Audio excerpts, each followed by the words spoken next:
Hi everyone, I'm Marilyn Aloria, and I want to expand on the exercise I taught last week.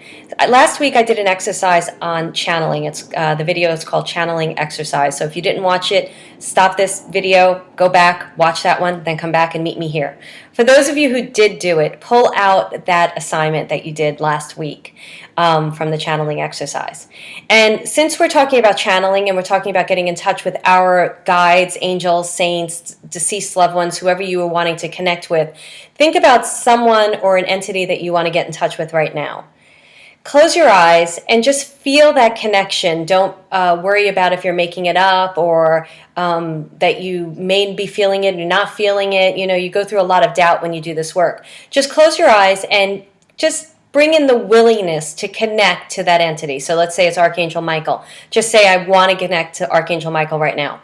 You can visualize a cord, a colored cord going from you to that entity, that angel, that ascended master, that deceased loved one, whichever you want, and just see the beautiful colored cord between the two of you. Now open your eyes and ask them to assist you in this part of the exercise. Read through the assignment that you did last week and circle any word that jumps out at you. Do not second guess it. So if you circle the, if, and, don't worry about it. Circle any word that jumps out on you. I'm a little tongue-tied today. And after you do that, I want you to write every single word on a separate piece of paper in a line. So I'd like you to write it down, a list, because you're going to write things next to it. So write down every single word that you circled on a separate piece of paper on a list.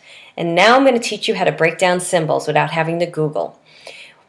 So say your words were and, sky, blue, butterfly, okay? So if the word and comes up, you would probably have a little bit of a difficult time Googling that anyway. But you could look on Wikipedia dictionary and find out what the actual definition of the word and is. And you would write that down next to the word.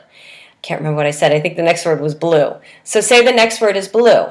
I would ask you to go into your sense memory or just ask yourself, what does blue mean to me?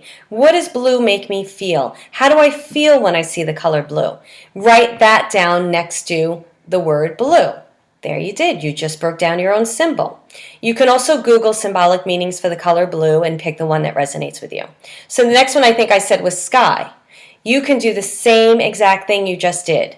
You can either look it up in the dictionary to see what the definition is for sky, or you could say, well, what do I feel when I see the sky? I know when I'm hiking, I'm seeing such beautiful skies because I'm like in the mountains, and it just makes me feel very close to God, very connected to spirit. So I would write connected to spirit, connected to God. You know, God's important to me. Whatever is important to you is great. The last one was butterfly. So butterfly, you can definitely find many symbolic meanings for butterfly, and you could Google that and pick the one that resonates, or you could look up the definition of a butterfly, or you could Google pictures of butterflies, pick the prettiest one, and just look at it for a minute and say, how do I feel? What is this butterfly making me feel right now? It's making me feel free. It's making me feel like I can express myself. Then you would write that down next to butterfly. Ah, you've just found another symbolic meaning. So those are different ways. Let me review them real quick. You can look on the dictionary. You can look at the thesaurus also to break down a symbol for a word that you circled. You can go to a sense memory, a memory that you have of that particular thing, like the blue sky. Oh, I love blue. The color blue makes me feel really warm, and it reminds me of Blessed Mother. Anything that, so that's where you're going to make it a personal reference. That'll be a definition. You can pick up a picture from Google, beautiful picture of a blue sky or a butterfly, and just see how it makes you feel. Do that with all the words that are listed on the page, and then read what you've got. And I would be extremely surprised if you didn't come to some type of awareness that you needed to move forward, or some kind of answer to a question that you've been having, or a consciousness that needed to surface that you're like, oh, I got it. All right, this is Marilyn Aloria. Thank you for playing along. Please do leave your comments below. I do respond to them. I really love hearing what you find in these exercises. Have a great day.